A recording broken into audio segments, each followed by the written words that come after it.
Hello student, मैं doctor जागृति मीना। आज हम यहाँ पर यूनिट सेकंड पढ़ रहे हैं और इसके अंतर्गत हम मॉलिक्यूलर ऑर्बिटल थ्योरी पढ़ रहे हैं।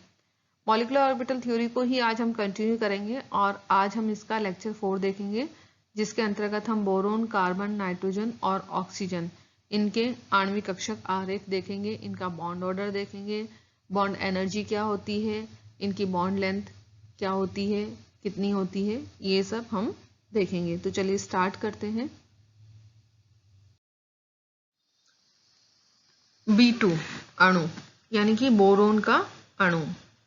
बोरोन का जो अणु है वो भी बोरोन के 2 परमाणु से मिलकर के बना हुआ होता है।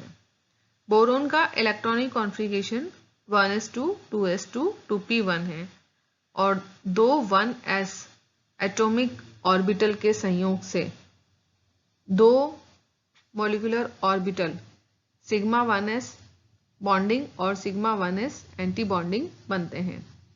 इसी तरह से 2s और 2p एटॉमिक ऑर्बिटल के संयोग से 2 परमाणुओं के कितने 8 मॉलिक्यूलर ऑर्बिटल बनते हैं। इन 8 नए मॉलिक्यूलर ऑर्बिटल जो बनते हैं वो इस प्रकार से होते हैं: sigma 2s bonding, sigma 2s anti bonding, pi 2px bonding, pi 2px anti bonding, pi 2py bonding, pi 2py anti bonding, sigma 2pz bonding और सिग्मा 2pz एंटी बॉन्डिंग। विभिन्न आणविक कक्षकों की ऊर्जा का क्रम इस प्रकार से होता है। यहाँ पर देखिए इनकी ऊर्जा का जो है वो ऑर्डर बताया गया है। ये बढ़ती हुई क्रम में है एनर्जी, तो 1s ऑर्बिटल जो है वो सबसे कम एनर्जी का होगा, उसके बाद एंटी बॉन्डिंग की एनर्जी ज़्यादा होगी, फिर 2s ऑर्बिटल होगा, फिर 2s एंटी बॉन्डिंग की एनर्जी 2s से ज़्यादा होगी, उसके बाद में 2p पाई और 2p पाई ये दोनों बराबर एनर्जी के होंगे, px और py वाले। फिर इनसे ज़्यादा एनर्जी होगी सिग्मा 2pz की, फिर और इससे ज़्यादा एनर्जी होगी पाई 2px और पाई 2py, ये भी बराबर होंगे, ये एंटी बॉन्डिंग होंगे। उसके बाद में होगा सिग्मा एंटी बॉन्डिंग 2pz और सिग्मा बॉन्डिंग 2pz, सॉरी पहले बॉन्डिंग होगा और फिर एंटी बॉन्डिंग होगा। तो ये तो हुआ इनके आणविक कक्षकों की ऊर्जा का क्रम कि किस तरह से जो मॉलिक्यूलर ऑर्बिटल हैं उनमें एनर्जी बढ़ती है और किस तरह से इनको हम अरेंज करते हैं बढ़ती हुई एनर्जी के आधार पर। और यहाँ पर B2 के लिए ये मॉलिक्यूलर ऑर्बिटल आरेख बताया गया है, जिसमें देखिए ये इसकी एनर्जी सबसे कम है 1s ऑर्बिटल की, फिर इससे ऊपर 1s एंटी बॉन्डिंग, फिर 2s, फिर 2s एंटी बॉन्डिंग, फिर ये जो पाई वाले हैं px और py इनकी एनर्जी बराबर होगी और फिर 2pz की एनर्जी इनसे थोड़ी ज़्यादा होगी, फिर 2px और 2py की बराबर होगी और 2pz एंटी बॉन्डिंग की ज़्यादा होगी। B2C2N2 अणुओं में सिग्मा 2pz आणविक कक्षक की ऊर्जा पाई 2px equal to pi 2py आणविक कक्षकों की ऊर्जा से अधिक होगी, जो कि डायग्राम में भी दिखाया गया है। ये देखिए यहाँ पर सिग्मा 2pz जो ऑर्बिटल है इनकी एनर्जी पाई 2px पाई 2py की तुलना में ज़्यादा है। ठीक है। B2 में आणविक कक्षक विन्यास के सिग्मा 2s2 ये इसकी एनर्जी जो है वो कम होगी। उसके बाद में anti bonding sigma anti bonding 2s2, फिर पाई 2px1 equal to pi 2py1, ये इसका एनर्जी का ऑर्डर होगा। B2 का जो बॉन्ड क्रम होगा बोरोन अणु का वो होगा बंध क्रम, बॉन्ड ऑर्डर वो होगा 4-2/2 equal to 1। It means B2 अणु का फॉर्मेशन पॉसिबल है और यहाँ पर अयुग्मित इलेक्ट्रॉन उपस्थित है, इस कारण ये अनुचुंबकीय होगा क्योंकि यहाँ पर अनपेयर्ड इलेक्ट्रॉन प्रेजेंट है। ठीक है, इसलिए ये अनुचुंबकीय होगा। ये अभी हमने पिछली स्लाइड में डायग्राम इसका देखा था और उसमें देखा था कि अनपेयर्ड इलेक्ट्रॉन इसके अंदर प्रेजेंट है। अब हम देखें C2 यानी कार्बन अणु को। तो कार्बन का electronic configuration 1s2 2s2 2p2 है। C2 में 12 इलेक्ट्रॉन हुंड के नियम के अनुसार भरे जाएंगे। बंदी इलेक्ट्रॉन की संख्या 8 है और विपरीत बंदी इलेक्ट्रॉन की संख्या 4 है। तो 8 - 4/2 हो जाएगा।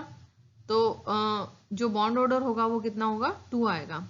अब यहाँ पर इस डायग्राम पे हम नजर डालें जो कि कार्बन अणु का आणविक कक्षक आरेख है, तो हम यहाँ देखेंगे, देखिए यहाँ पे आपको कोई अनपेयर्ड इलेक्ट्रॉन नजर आ रहा है? नहीं, इसमें भी इलेक्ट्रॉन दोनों पेयर्ड है, इसमें पेयर्ड है, इसमें पेयर्ड है, इसमें पेयर्ड है और इन दोनों में भी पेयर्ड है और बाकी सब वैकेंट है। तो यहाँ पर सभी जो इलेक्ट्रॉन हैं वो पेयर्ड हैं। हर ऑर्बिटल में 2 इलेक्ट्रॉन प्रेजेंट है। इट मीन्स यह प्रतिचुंबकीय गुण को प्रदर्शित करता है। नाइट्रोजन अणु यानी कि N2 अणु। अब N2 में भी 2 N परमाणु जो होंगे नाइट्रोजन के परमाणु वो मिलकर के N2 अणु का निर्माण करेंगे। ठीक है, प्रत्येक नाइट्रोजन परमाणु 7 इलेक्ट्रॉन रखता है और N2 अणु में 14 इलेक्ट्रॉन होंगे, 7 एक परमाणु के और 7 दूसरे परमाणु के। तो टोटल कितने हो गए, 14 इलेक्ट्रॉन हो गए मॉलिक्यूल में। तो ये कक्षकों जो कि कक्षकों में ऊर्जा के बढ़ते क्रम में स्थित रहते हैं। नाइट्रोजन परमाणु का electronic configuration 1s2 2s2 2p3 होता है। ये एक नाइट्रोजन परमाणु का इलेक्ट्रॉनिक कॉन्फ़िगरेशन है। और N2 अणु का जो आणविक कक्षक विन्यास होगा वो इस तरह से होगा, sigma 1s2 sigma anti bonding 1s2 sigma 2s2 sigma anti bonding 2s2 pi 2px equal to pi 2py2 और फिर सबसे ज्यादा एनर्जी किसकी होगी, सिग्मा 2pz2 की। तो इसको हम इस डायग्राम से भी देख सकते हैं, जैसा कि हमने बोरोन में देखा था, कार्बन में देखा था। इसी तरह से हम नाइट्रोजन अणु के लिए भी आणविक कक्षक आरेख खींचते हैं। तो इसमें देखिए यहाँ पर 2 इलेक्ट्रॉन है, यहाँ 2 इलेक्ट्रॉन है, यहाँ 2 इलेक्ट्रॉन है, यहाँ 2 इलेक्ट्रॉन है और एनर्जी का जो बढ़ता हुआ क्रम है वो इस प्रकार से, सबसे कम एनर्जी इसकी है, फिर इसकी, फिर 2s की, फिर 2s एंटी बॉन्डिंग की, फिर 2px और 2py की इक्वल है और 2pz की इन दोनों से ज्यादा है। तो ये प्रमाणित हो जाता है कि 10 बंधीय इलेक्ट्रॉन और 4 जो है वो एंटी बॉन्डिंग इलेक्ट्रॉन प्रेजेंट है यहाँ पे। ठीक है, ये देखिए ये बॉन्डिंग है, ये भी बॉन्डिंग है और ये बॉन्डिंग है, ये भी बॉन्डिंग है। तो 6 तो ये हो गए और 2 ये हो गए 8 और 2 ये हो गए 10। तो 10 तो कितने हो गए यहाँ पर बॉन्डिंग इलेक्ट्रॉन, और यहाँ पे 1 और 2, ये 2 जो एंटी बॉन्डिंग ऑर्बिटल है इनमें 4 इलेक्ट्रॉन प्रेजेंट है। तो ये एंटी बॉन्डिंग इलेक्ट्रॉन हो गए। तो 10 - 4/2 इक्वल टू कितना हो गया, 3।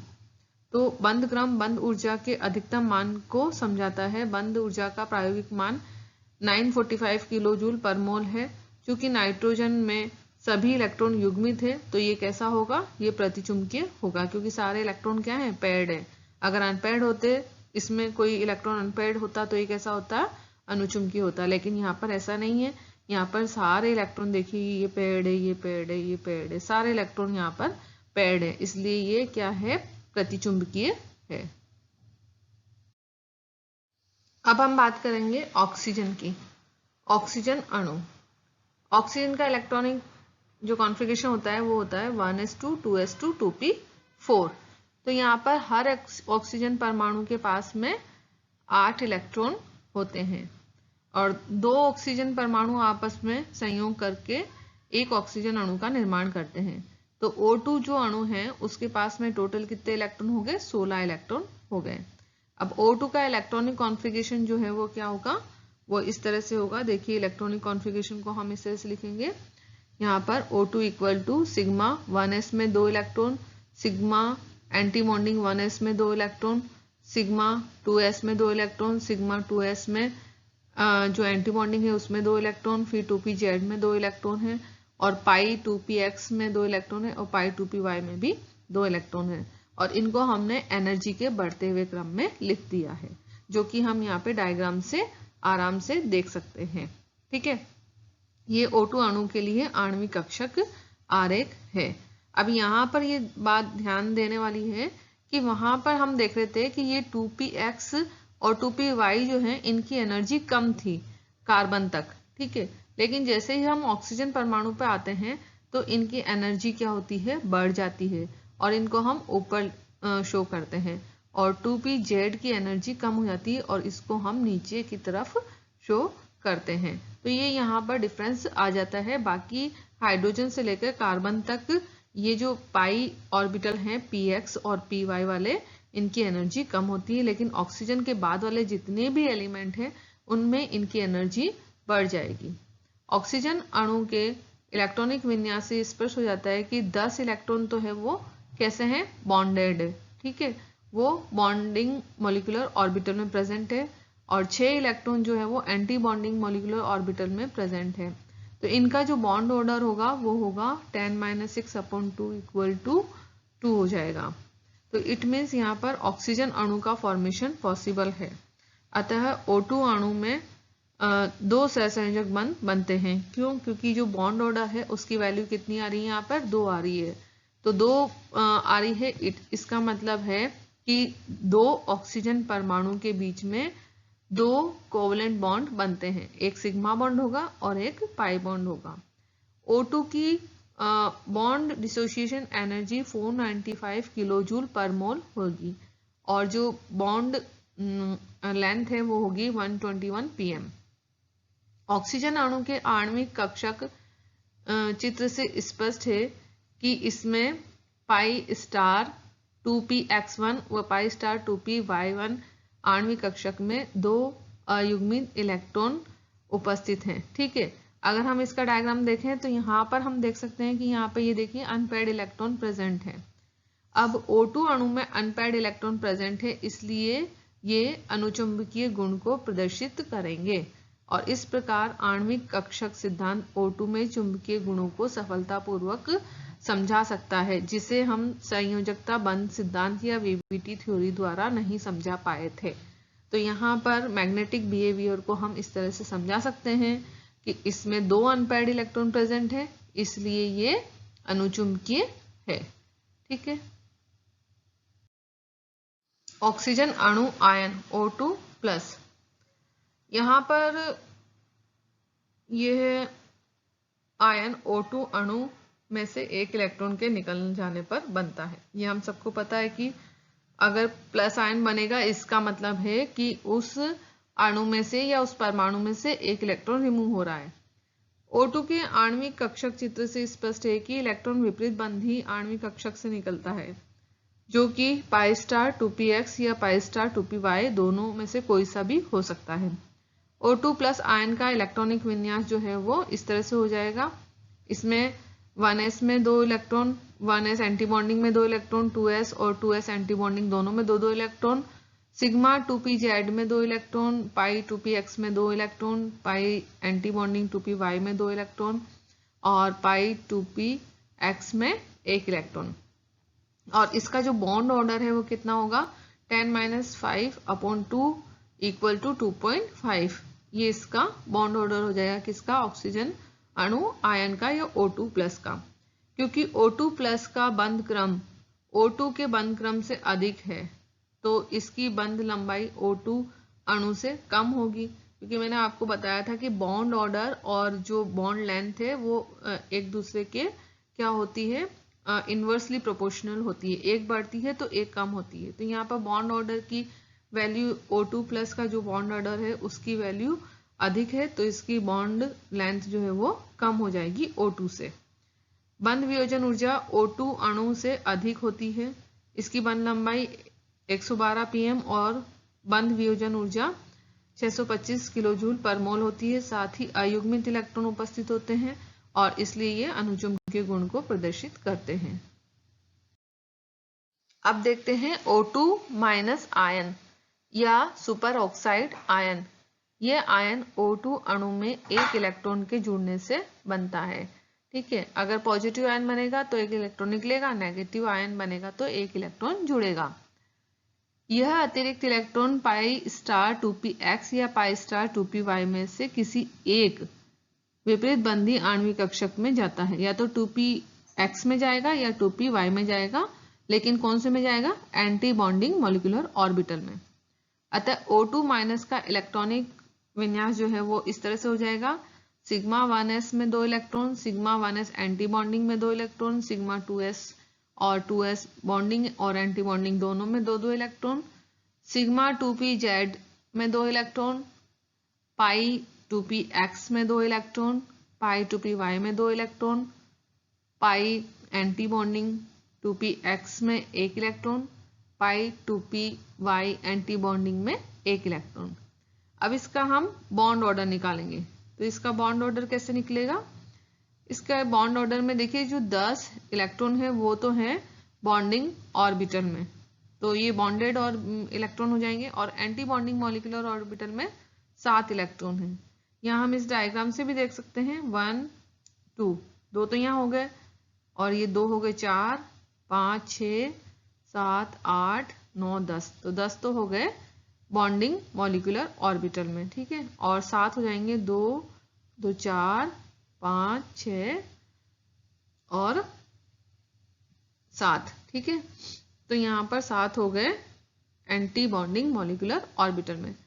इसका जो बॉन्ड ऑर्डर होगा वो फ्रैक्शन में आएगा, 1 = 1/2, यानी कि 1.5 आएगा। तो O2- का बंध क्रम O2 अणु से कम है, तो इसकी बंध लंबाई क्या होगी? ज्यादा हो जाएगी, ठीक है। बॉन्ड ऑर्डर कम है तो बॉन्ड लेंथ बढ़ेगी, इसीलिए इसकी बंध लंबाई O2 अणु से अधिक है। वह बंध वियोजन ऊर्जा O2 अणु से कम है। यह भी अनुचुंबकीय गुण रखता है क्योंकि इसमें अयुग्मित इलेक्ट्रॉन उपस्थित है। यहाँ पर ये 2 इलेक्ट्रॉन बताए गए हैं, यहाँ 2 की जगह 1 ही इलेक्ट्रॉन होगा, तो इसमें एक अनपेयर्ड इलेक्ट्रॉन प्रेजेंट है। अब बात कर रहे हैं हम परऑक्साइड आयन O2 आयन की। यह आयन O2 अणु में से 2 इलेक्ट्रॉन जुड़ने से बनता है, ठीक है। 2 इलेक्ट्रॉन जुड़ेंगे तब O2 आयन बनेगा। अब ये जो अतिरिक्त इलेक्ट्रॉन है जो कि जुड़े हुए हैं वो 2 अर्धपूर्ण पाई एंटी बॉन्डिंग मॉलिक्यूलर ऑर्बिटल में भरे जाते हैं। अतः O2 का इलेक्ट्रॉनिक कॉन्फ़िगरेशन ये हो जाएगा, क्या हो जाएगा? इसमें सिग्मा 1s और एंटी बॉन्डिंग 1s दोनों में 2-2 इलेक्ट्रॉन होंगे, और 2s में बॉन्डिंग और एंटी बॉन्डिंग दोनों में भी 2-2 इलेक्ट्रॉन होंगे। अब सिग्मा 2pz में 2 इलेक्ट्रॉन होंगे, पाई 2px में 2 इलेक्ट्रॉन, पाई 2py में 2 इलेक्ट्रॉन, और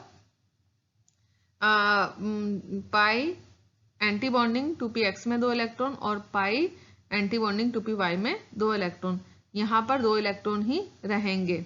अभी मैंने आपको बताया था यहाँ 1 इलेक्ट्रॉन होगा, वो O2- के लिए होगा, ठीक है। यहाँ O2 का ये आणविक कक्षक है, इसलिए यहाँ पर 2 इलेक्ट्रॉन ही रहेंगे। तो अब इसका बॉन्ड ऑर्डर अगर हम देखें तो 10-8 होगा, क्योंकि यहाँ पर ये देखिए ये 2 2 4 6 7 8 9 10 तो बॉन्डिंग हो गए इलेक्ट्रॉन, और एंटी बॉन्डिंग कितने हो गए? 2 2 4 और 5 6 7 8 हो गए, ठीक है।